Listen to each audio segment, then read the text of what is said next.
Hi, everybody. Hello, it's Tom here. I won't be long today. Thanks very much, everybody, for supporting my membership drive over the past few days. I've been driving, hopefully not driving you too mad over the last few days, just trying to point out that the 2nd of November is a big day for the Royalist because it's when a lot of the free trials that we sort of inherited from the Daily Beast come off free. And I'm really grateful to all the people who have subscribed. Fascinating weekend this weekend. We're still sort of in a holding pattern, waiting for any concrete confirmation from the palace that Andrew is on the move. The briefing is very heavy from the palace's side, saying that he is on the move. The briefing from Andrew's side, I have to say, is a lot more ambivalent, is probably the best way of putting it. That definitely not, saying in the same strong terms he's on the move.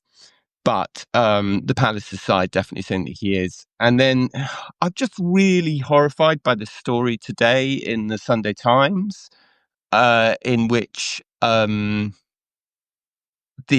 King's camp have tried to blame Queen Elizabeth for the whole Prince Andrew thing. Now, I totally accept that the Queen had a part to play and that she was too indulgent of Andrew. But basically, I've written quite a long Substack today pointing out that, for the last 10 years of Queen Elizabeth's life, Charles was very involved in running the monarchy.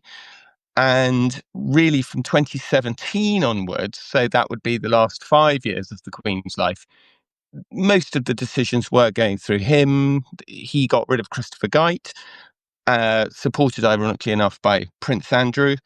And once he had gone, Charles began to assert operational dominance over the monarchy. Like, all the decisions were routed through his office. So I think it's absolutely outrageous for the king to now be saying that this is all Queen Elizabeth's fault, that she left an unexploded bomb under his monarchy.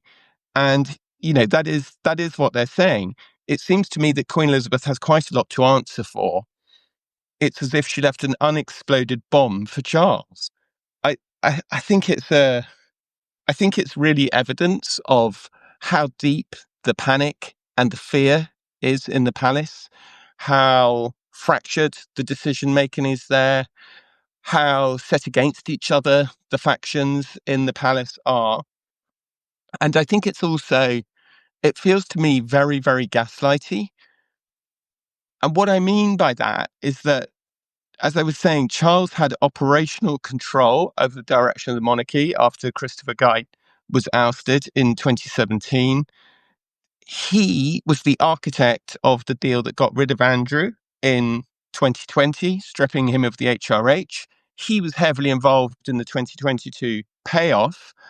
And I do feel that the Queen, yes, she was indulgent of Andrew. I know she allowed him to walk him in to Prince Philip's memorial service. I'm aware of all of that. But ultimately, she left Andrew with a settlement that was sustainable and tolerated by the public, which was that Andrew was not going to be seen very much, if at all.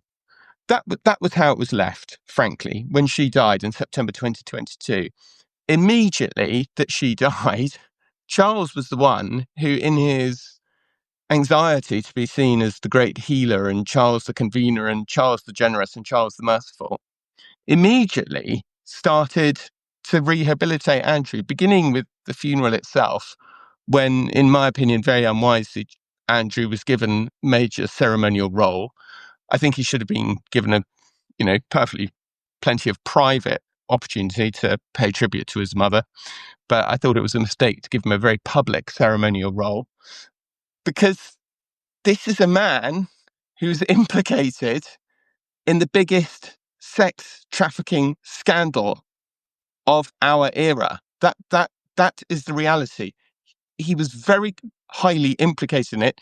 He admitted that he was very good friends with Jeffrey Epstein.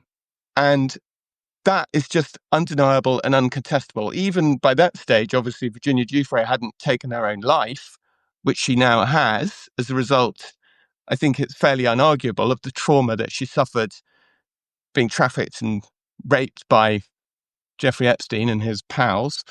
And, but, even at that stage, there wasn't any argument that Prince Andrew was involved in a deeply seedy, unpleasant, disgusting, completely.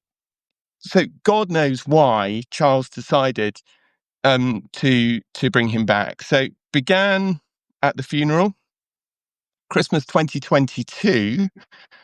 Having not been allowed to come to Christmas in 21, well, he was allowed to come, but made to go to church separately. Christmas 2022, Andrew appears again on the walk to church. Now, how can that be Queen Elizabeth's fault? That's not Queen Elizabeth's fault. That's King Charles's fault. That was King Charles who decided to bring him back. Then there was another Easter 2023. He was at Windsor with the family. In that 2023 summer, he was at Balmoral.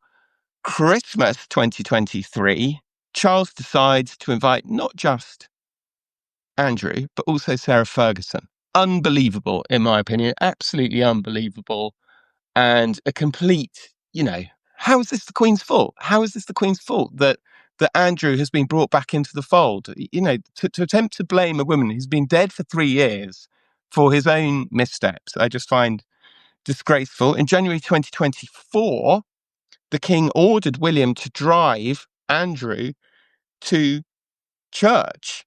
An instruction very much designed to display, that he was the king, he was in charge, but also, very importantly, to use William's political capital to rehabilitate Andrew, because it looked to the outside world like William had decided to drive his uncle to church. Now, very quickly, William's camp pushed back against it, briefed everybody that they'd been obliged to do it, that they'd been forced to do it. Then, of course, Charles revealed that he had cancer. This whole flux of power that, my readers will know about, that I've talked about so much, began. And William was emboldened basically to say that he was never going to be photographed or seen with Andrew again. But still, what's so weird about this is that at the same time that Charles was trying to rehabilitate him, he was also pushing this narrative that he was trying to kick him out of Royal Lodge. So it was like he was trying to have both things at once. The media messaging was incredibly confusing, I felt, because at one stage it was saying he shouldn't be living in this grand home. And at the other hand, it was saying he's under the royal umbrella of protection. He's under the nuclear umbrella of royal protection. And that's frankly why Andrew was left alone and, was allowed to get on with it, because the king made it very clear that he wanted him back in the family. Go forward a bit, 2024, the king tried to get Andrew to go to Catherine's Christmas Carol concert together at Christmas, which I just thought was extraordinary. And of course, they just flatly refused. And at that stage, of course, so much power had shifted over to William and Catherine that they were able to do that. That was in 2024. In 2025, Easter again, Sarah Ferguson, who, let's not forget, it's a matter of public record that she tried to sell access to her husband for £250,000 to a News of the World reporter. So, I mean, the idea that she's somehow innocent of the whole thing, this was even before the emails, like, it's well known that she was completely corrupt. Yet, for some reason, Charles decides to have her at Buckingham Palace for a cancer event, and then September the 16th this year, they're all at the Duchess of Kent's funeral. And again, this, well, the king couldn't stop his brother coming to church. He's a Christian. He's this, he's that. I mean, yeah, okay, he can't stop him from coming to church, but he can stop him turning up with a police escort at the front of the church and sitting in the front row. And also, by the way, he can stop him going to church. I can't just show up at a church service that the king is at, because that's not how it works. Then, of course, everything broke with the Epstein thing, and suddenly Charles, oh no, actually, none of this is my fault. It's all my mother's fault for not sorting out the problem for me. Well, I just think that it's actually a massive mistake by the palace to try and weaponize Elizabeth II like this, to try and make her the bad person in this story. Um, I think it's an attempt to gaslight, and I don't think it'll end well, because I think the British public knows what we saw. We saw in Queen Elizabeth II a monarch who, yes, she made occasional mistakes and she was indulgent to Andrew. I agree. But ultimately, she reigned dutifully to her last breath.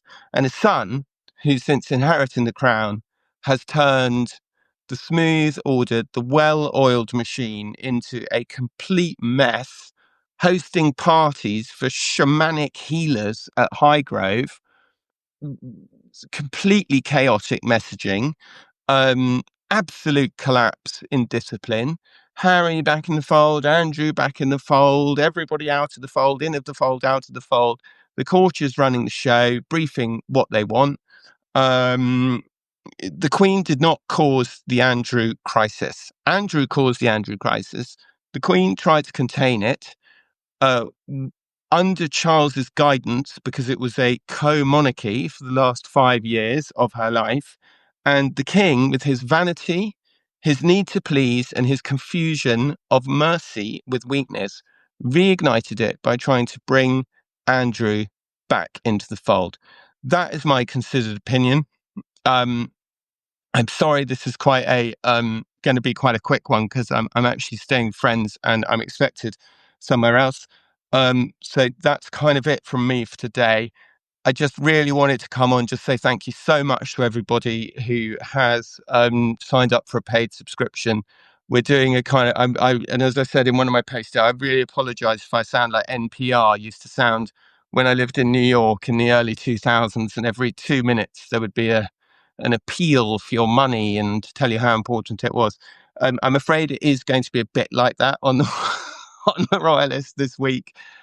We are going to be having some appeals, because I want to get as many of you, please, to sign up for paid subscriptions before the 2nd of November. I'm going to be posting links that give 20% discount. So I think it's only like $50 for the year. So I'd really appreciate your support. Can't do it without you. I've taken the liberty of comparing myself to Princess Anne today, the hardest working royal. No, I'm joking, of course. I hope you all understand, but I am working hard to make this a success, and I'm really blown away by it, how many people are enjoying it and seem to be enjoying it. So thank you so much. And there's a little grey button in the top left-hand corner of your screen. If you tap that, it will take you to the Substack, where you can sign up. And if you can't afford it, send me a message and we'll comp you. All right, thanks a million. Bye.